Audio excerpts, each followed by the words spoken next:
카르마의 다양한 얼굴. 윤회나 카르마를 처음으로 안 사람이 갖게 되는 하나의 의문은 그것이 유전과는 어떤 관계가 있을까 하는 것이다.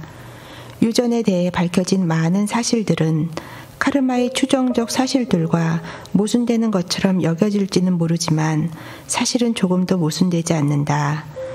유전의 법칙이 카르마의 법칙에 대하여 종속적인 역할을 하고 있다는 사실을 비유로서 설명해보면 이렇다. 아프리카 정글에 살고 있던 원주민을 갑자기 뉴욕 한복판으로 데려다가 화려한 극장 정문 앞에 세워 놓았다고 가정해보자. 그는 극장 간판 테두리에서 조그만 전등불들이 서로 따라잡기를 하며 뛰고 있는 것처럼 끊임없이 반짝거리는 것을 볼 것이다. 그것은 마치 한 전구가 다음 전구에게 부딪히면서 불이 켜지고 그렇게 불빛이 차례차례로 이어져 가는 것처럼 보이는 것이다. 그것은 전체 전구들의 동작이 그렇게 보일 뿐이고 실제로는 각각의 전구들이 일정한 순서대로 연쇄 효과를 나타내도록 정확하게 불이 켜졌다 꺼졌다 하도록 되어 있는 데에 인과관계의 원리가 들어있음에 불과하다. 비유란 대개 그다지 정확한 것은 못되니 이 경우에도 아주 확실하다고는 할 수 없다. 그러나 겉으로 드러나 보이는 인과관계는 그 속에 들어있는 보다 깊은 사실과는 일치하지 않는다는 것을 보이기에는 충분할 것이다. 육체적인 유전의 흐름은 극장 간판의 테두리를 달리는 빛의 흐름과 같다. 일종의 자력의 법칙이 작용하고 있기 때문에 영혼은 자기의 요구에 가장 잘 호응해주는 가족의 인물이나 이것이라면 갈 수 있겠다 싶은 육체에게로 반드시 끌려가게 마련인 것이다. 따라서 유전과 그 밖의 육체적 근인은 실은 카르마의 강제적인 자력에 의존하고 있는 것이다. 인간의 모든 성향을 유전으로 돌리고 모든 질병을 육체적 근인으로 돌리는 것은 이런 견해에서 볼 때는 마치 연회에 초대된 손님이 훌륭한 대접을 받으면 음식을 나르는 하인에게 고맙다고 인사를 하는 것과 같다. 실제로 식탁에 요리를 날라오는 것은 하인이지만 그 하인은 주인의 명령에 따라 그렇게 하는 것에 불과하다. 카르마에 대해 일반적으로 제기되는 또 하나의 의문은 윤리적인 의문이다. 사장에서 본 맹인 연주자의 경우 그가 맹인으로 태어난 원인은 전생에서 야만인이었을 때 벌겋게 달군 부젓가락으로 적의 눈을 찔러 장님이 되게 했기 때문이라고 했다. 그렇다면 당연히 다음과 같은 의문이 나올 것이다. 즉, 그 시대의 관습에 따라 한 행위에 대해 어찌하여 도덕적 책임을 져야 하는가 하는 의문이다. 사회적 의무를 다했을 뿐인데 왜 징벌을 받아야 하나? 프랑스에서 단두대로 목을 자르는 사람은 국가가 그 일을 하도록 고용한 사람이다. 형무소에서 사형 집행을 하는 사람도 마찬가지이다. 그 사람들은 국가 형법이 정한 대로 집행을 한 행위에 대해서 개인적인 책임이 있어 내 생애에서 언젠가는 징벌을 받아야만 하는가?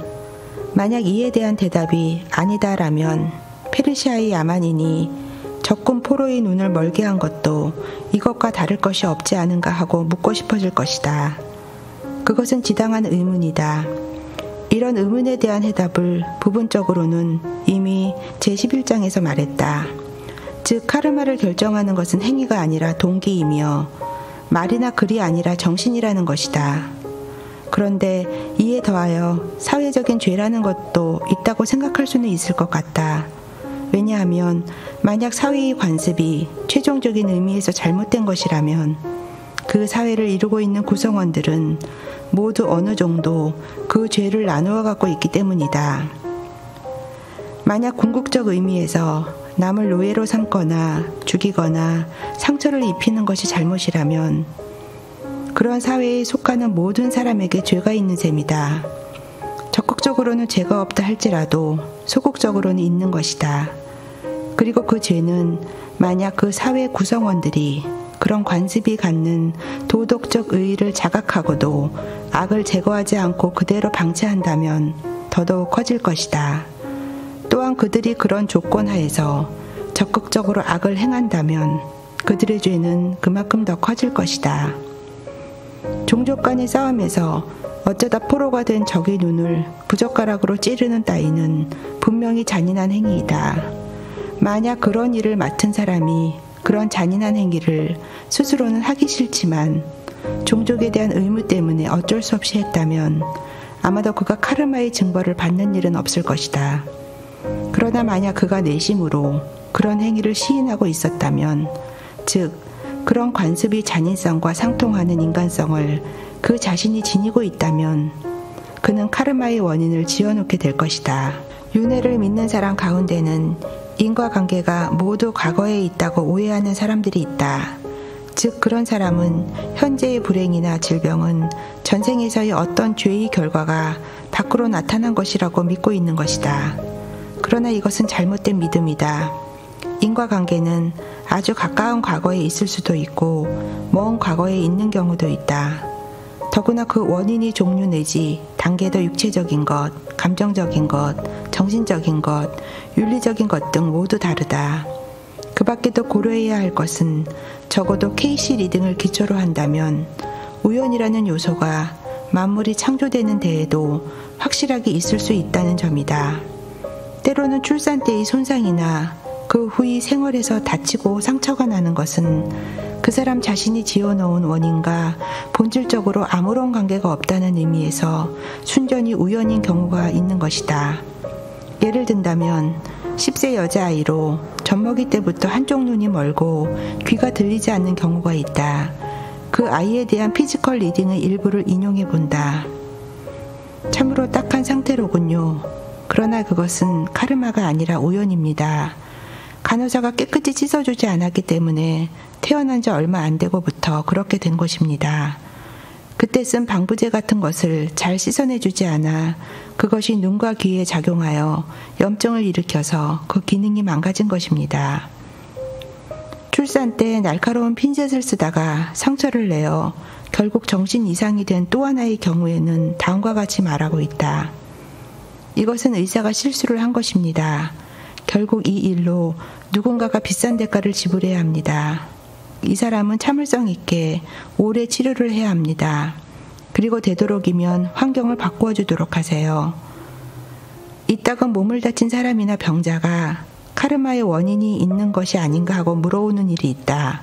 그런 사람들에게 해준 리딩 몇 가지를 보자. 객혈을 한 사람이 이것은 카르마에서 온 것입니까? 아니면 저희 현재 생활 속에 어떤 원인이 있습니까? 하고 물었다. 대답은 자극이 강한 음식을 너무 많이 먹었기 때문이다 였다. 기울림에 시달리는 사람이 같은 질문을 했을 때는 다음과 같은 대답이 나왔다. 이것은 순전히 육체적 원인에서 오는 현상으로 카르마 때문이 아니다. 머리 쓰는 일을 쉬고 목 운동을 하라. 여기서 목 운동이라고 하는 것은 리딩이 시력이나 청각 회복을 위해 흔히 권하는 3가지 간단한 동작으로 되어 있는 운동을 말한다. 15세의 사고로 한쪽 다리를 잃은 남자가 이 사고는 카르마의 부채 때문입니까? 아니면 다른 원인이 있습니까? 하고 물었다. 대답은 이것은 당신의 마음의 눈이 열리기 위해 필요한 경험이다. 뭔가 부채를 지불하기 위해서가 아니라 당신을 해방시켜주는 진리를 배우기 위해서이다 였다.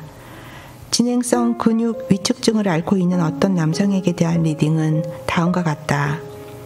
이 병은 태아 때에 생긴 것입니다. 그러나 이것은 조상의 죄도 아니고 본인의 죄도 아니며 이 사람이 현생에서 인내와 성실이라는 교훈을 배우기 위해서입니다. 따라서 보기 흉한 불귀의 몸 때문에 우울해지고 비관하여 마음이 어두워지지 않도록 하십시오. 만사가 마음에 따라 어떻게든 변할 수 있다는 것을 잊어서는 안 됩니다. 이런 예들로부터 재난이 전혀 우연히 생길 수도 있다는 것을 볼 수 있다. 또한 그런 우연한 사고의 괴로움은 뭔가 과거의 인과관계에서 오는 결과가 아닌 전혀 예외적인 일로서 영혼이 자라나고 새로운 힘을 얻을 수 있는 기회를 주기 위해서임을 알 수 있을 것이다. 그런데 앞에서 본 2가지 경우에 대한 리딩은 맹인에 대해 제자가 묻는 말에 예수가 준 대답과 아주 유사한 내용이다.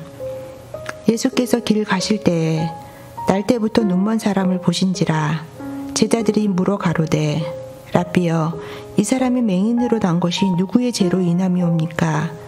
자기옵니까? 그 부모이옵니까? 예수께서 대답하시되 이 사람이나 그 부모가 죄를 범한 것이 아니라 그에게서 하나님이 하시는 일을 나타내고자 하심이니라. 이 대목은 여러 면에서 매우 흥미로운 말이다. 제자들이 누구의 죄인가라고 물은 것은 바로 제자들이 영혼은 육체가 태어나기 전부터 존재한다는 것을 알고 있음을 나타낸다. 이에 대한 예수의 대답을 윤회론을 반대하는 사람들이 자주 논거로서 들고 나오는데 여기에 대해서는 정확한 해석을 내릴 수가 없다. 왜냐하면 예수의 말은 의미가 모호하기 때문이다. 우리가 보는 성서는 예수에 관한 여러 가지 일을 후에 여러 사람들이 기억을 더듬어 기록하고 이를 다시금 2중 3중으로 번역한 글이다. 몇 번씩 번역을 하는 과정에서 원래의 뜻과는 정반대로 달라져 버린 말도 적지 않다. 그러므로 오늘날 우리가 보는 성서가 예수의 가르침을 원래대로 정확하게 전해주고 있다고 말할 수 없다. 인간이 하는 말의 불확실성을 생각해 본다면 이것은 충분히 이해가 갈 것이다. 그러므로 성서의 이 대목은 고의든 우연이든 원래의 말이 달라져 버린 수많은 대목 가운데 하나일지도 모르는 것이다. 또한 만약 성서의 이 기술이 예수가 원래 말한 뜻을 조금이라도 정확하게 전하고 있다면 이 말은 앞에서 본 한쪽 다리를 잃은 사람이나 진행성 근육 위축증 환자에게 준 케이시 리딩의 말과 거의 같다고 할 수 있을 것이다. 카르마 때문에 뇌수종이라는 희귀병을 가진 여자아이의 아버지가 된 사람의 경우를 보았었다. 그 사람은 전생에서 적극적으로 잔인한 죄를 저지른 것도 아니고 다만 소극적인 무관심의 죄를 저지른 것뿐이었다. 그러므로 그런 간접적인 카르마의 결과는 아마도 그의 성질을 보다 민감하게 하고 인간의 괴로움이라는 것을 더 잘 이해시키기 위해 그에게로 오는 일련의 심각한 경험 가운데 최초의 것일지도 모른다. 이렇게 해석한다면 만약 그가 무서운 고통을 겪는 아이의 부모로서 현생에서 그 자신이 배워야 할 교훈을 끝까지 배우지 않는다면 어쩌면 내생에서는 자기 자신이 직접 어떤 고통을 겪게 될지도 모를 것이다. 육체적 고통을 겪는 아이들, 그가 가지게 된 것은 그 자신이 직접 나에게 그런 고통을 주었기 때문이 아니라 그의 인간성의 천박한 부분을 보완해주기 위해 오는 경험이다.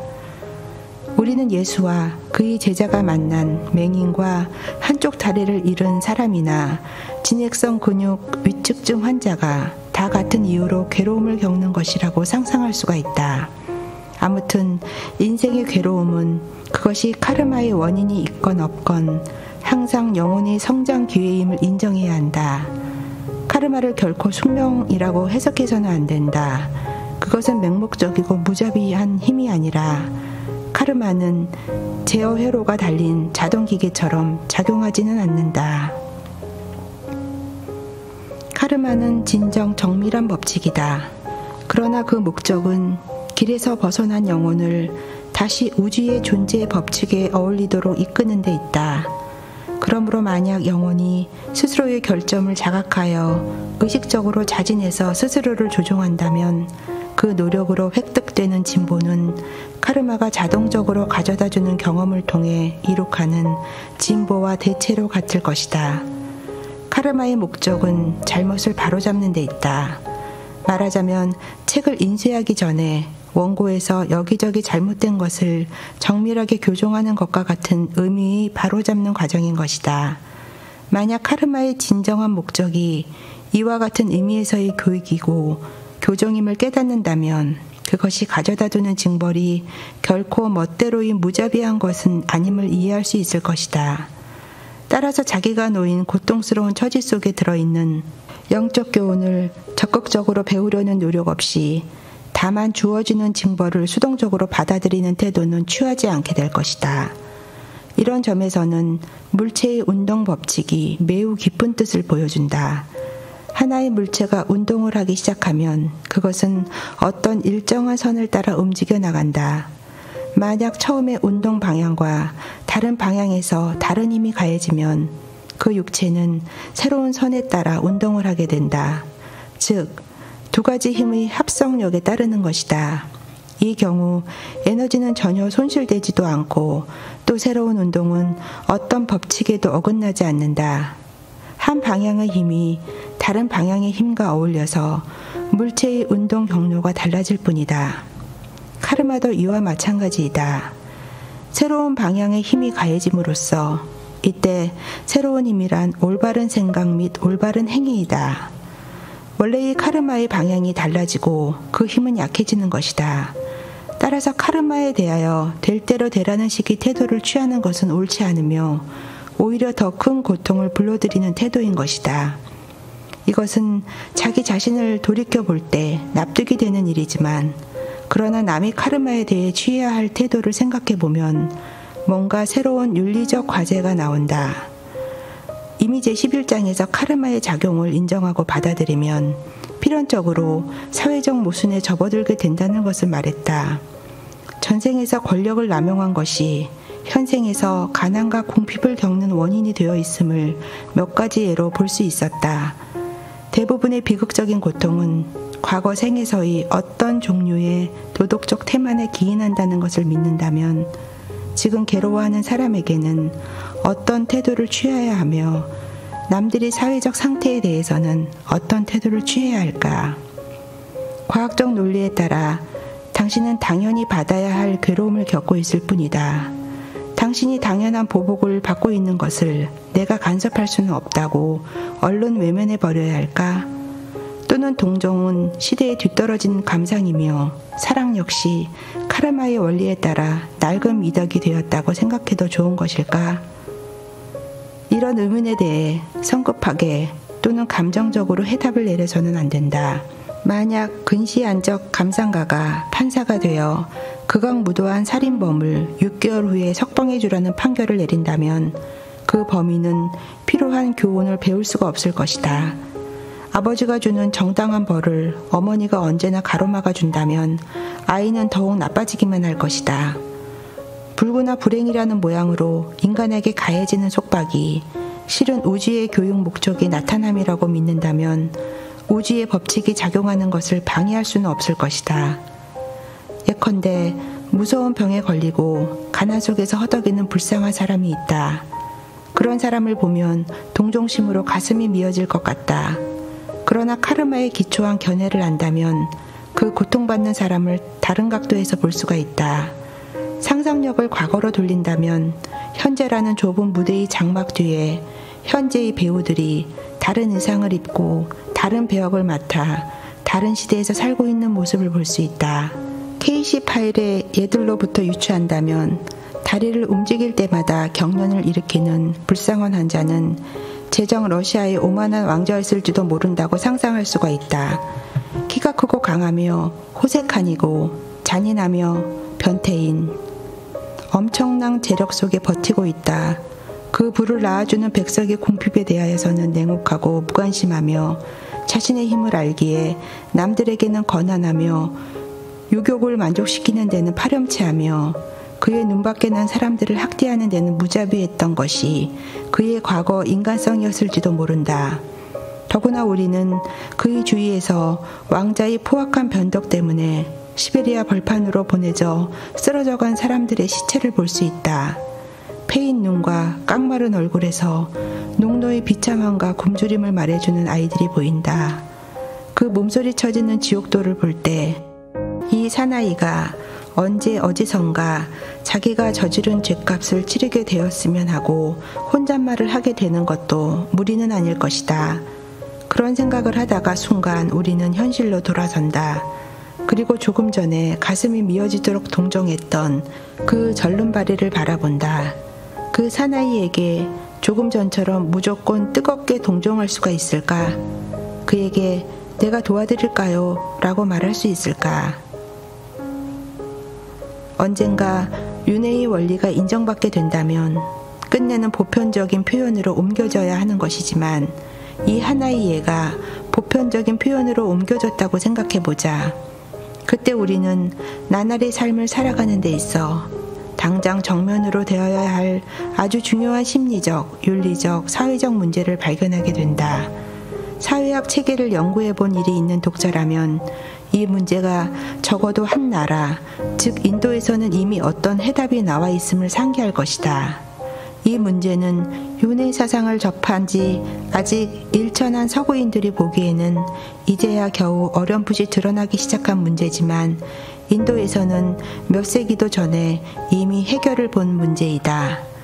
인도의 대중은 이 문제를 해결함에 있어 천벌에는 간섭하지 않는다는 태도를 취하고 있다. 인도 사람들이 언뜻 보기에는 괴로워하는 자를 냉담하게 방관하고 의지할 곳 없는 자를 오히려 몰아내는 듯 하는 것은 대부분 여기에 까닭이 있다. 인도의 계급제도는 위대한 입법자요 철학자였던 마누의 고대 법전에 의해 세워진 것이다. 마누는 플라톤과 마찬가지로 사회는 당연히 작업상 필요한 어떤 계급 조직으로 나누어져야 한다고 주장했다. 이 가르침이 사회의 관습이 되고 그 관습이 사회 질서로 결정된 것이다. 그리고 민중이 90%가 문맹이기 때문에 전통과 미신이 손을 맞잡아 이 관습의 결정을 극도로 편협하고 엄격한 것으로 만들어 놓고 말았다. 가장 천한 일, 남이 하위 노릇만 하는 사람들의 집단인 가장 낮은 계급을 불가촉 천민이라고 한다. 그들이 지금 그런 하층 사회에서 태어난 것은 전생에서의 오만과 악업을 보상해야 하기 때문이라는 논리에서 이런 이름을 붙인 것이다. 카르마의 비극적인 재난이 닥치는데도 그대로 내버려두고 간섭하지 않는다는 논리가 바로 여기에서 나오는 것이다. 카르마는 필연적으로 현생에서 마땅히 있어야 할 자리로 인간을 끌어다 놓는다. 무수한 리딩에서 한결같이 드러나는 가장 두드러진 특징은 첫째, 인생의 과학적인 하부 구조는 동양에서 받아들여지고 있는 카르마의 법칙이라는 것을 분명히 말했다는 점이고, 둘째는 그리스도의 가르침이 바탕인 사랑과 봉사의 삶을 재확인했다는 점이다. 곧 어떤 사람이 전생에서 어떤 행위 또는 죄를 저질렀던 간에 그가 카르마의 법칙에서 나오는 눈에 보이지 않는 장애 때문에 공경에 시달리고 있다는 것을 안다면, 그리고 남의 괴로움에 대해 냉담한 것이 스스로 카르마의 징벌을 끌어오는 원인이라는 것을 안다면 우리는 남을 도와주도록 노력해야 한다. 어떤 의미에서는 자기를 둘러싸고 있는 외계와 타인은 자기가 배워야 할 모든 교훈과 미덕을 배울 수 있게 해주는 실험장이다. 마찬가지로 자기 자신도 타인이 배워야 할 미덕을 배우는 실험장이다. 앞의 말을 인정한다면 자신의 선행은 이만하면 충분하다라는 따위의 착각이나 자만은 빠지지 않게 될 것이며, 뒤의 말을 인정한다면 스스로 겸손과 위엄을 느끼게 될 것이다. 남의 결점이 나에게 고통을 주는 듯이 나의 결점은 남에게 고통을 준다. 그러나 내가 남에게서 배우고 있는 것과 마찬가지로 남도 나의 결점에서 뭔가를 배우고 있는 것이다. 이런 미묘한 문제가 갖는 또 하나의 측면은 인간의 의지는 절대 자유이며 역사는 세밀한 전까지 숙명론적인 의미에서 모조리 예정되어 있는 것은 아니라는 중요한 사실이다.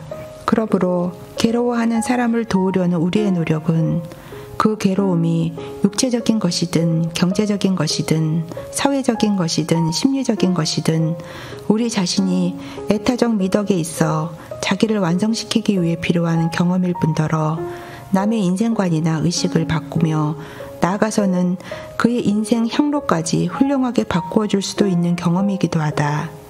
결국 카르마는 모두 마음에서 마음에 의하여 지어내게 된다는 것을 깨달아야 한다. 행위의 잘못은 의식의 잘못에서 생긴다. 행위의 완전한 변화는 의식의 완전한 변화에서만 생긴다. 그러므로 케이시 리딩이 말해주는 마음은 창조자라는 말은 진리이다. 왜냐하면 마음을 바꾸지 않으면, 특히 창조적 에너지에 대한 개념과 그것에 대한 자신의 관계를 바꾸지 않으면 그는 결코 자신이 부정적 카르마를 청산할 수가 없기 때문이다. 우리는 여러 번 당신은 당신 자신과 얼굴을 보이는 것입니다 라는 리딩의 말을 인용했다. 이것은 주목할 만한 말이다. 이 말은 카르마란 일종의 거울 같은 것이어서 한 하나하나의 괴로운 경험은 바로 자기가 과거의 자기 자신의 그림자와 이상하게 마주친다는 의미이다. 다음과 같은 비유로서 조금 더 잘 이해할 수 있을 것이다. 우주 망곡설. 이 설이 현재 과학계에서 어떤 위치에 있든 다음과 같은 점에서 카르마의 법칙과 크게 일치한다. 만약 우주가 원형이라고 볼 수 있다면 그대로 카르마의 법칙과 일치하는 것이다. 이른바 카르마의 법칙은 모든 행위의 원운동의 최종 결과에 불과하다고 할 수 있다. 모든 행위, 즉 운동은 에너지를 필요로 한다. 카르마의 작용 또한 에너지의 운동이다. 인간의 의식에 의하여 어떤 외계의 대상에 부딪히도록 이끌린 에너지는 고체를 관통하는 X선처럼 그 대상을 곧바로 꿰뚫는데 그리고 나서도 그것은 여전히 원운동을 계속하여 전혀 에너지 감소 없이 마침내 출발점으로 되돌아온다. 따라서 고양이에 대한 인간의 친절한 행위는 고양이에게 객관적인 영향을 준다. 그러나 그 행위의 에너지는 그대로 운동을 지속하여 마침내 친절한 행위로 그 사람에게로 돌아온다. 마찬가지로 잔혹한 행위는 대상의 객관적 결과를 낳아놓지만 그리고 나서도 계속 먼 운동을 하여 결국 출발점인 그 사람 자신에게 잔혹한 행위로 되돌아오는 것이다. 아무튼 이 원리는 단 며칠만이라도 생활해보면 누구나 알 수 있게 되는 사실이다.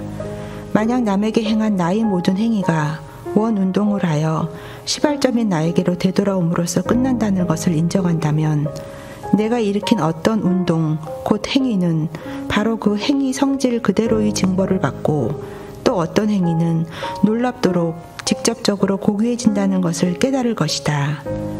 카르마의 개념은 참으로 중요한 개념이다. 왜냐하면 그리스도교뿐만이 아니라 다른 모든 종교에서 내세우는 권선징악의 가르침에 과학적 근거를 주기 때문이다. 폴 브론턴이 서양 문명의 안정과 존속은 카르마 사상이 대중의 마음속에서 부활하는 데에 달려있다고 한 것은 결코 과장된 말이 아니다. 카르마의 지식은 바르게만 이해한다면 그것을 아는 사람에게 인생 문제에 대한 원만한 해결, 즉 미신이 아니고 조접한 유물론적 해설이 아닌 진리적 해결을 주는 것이다.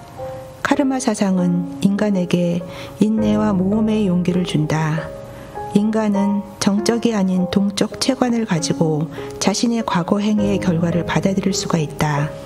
어떤 순간에서 하는 어떤 행위도 새로운 과정을 만족시킬 수 있는 힘이며 새롭고 보다 풍요로운 운명을 창조하는 힘이라는 것을 우리는 알고 있기 때문이다. 궁극적인 의미에서는 신이 인간을 창조한 것이지만 다른 면에서 본다면 인간은 스스로의 창조자이다. 카르마는 인간의 자기 설계와 자기 창조의 한계를 나타낸다. 그런 동시에 카르마는 인간이 해방자이며 벗이다.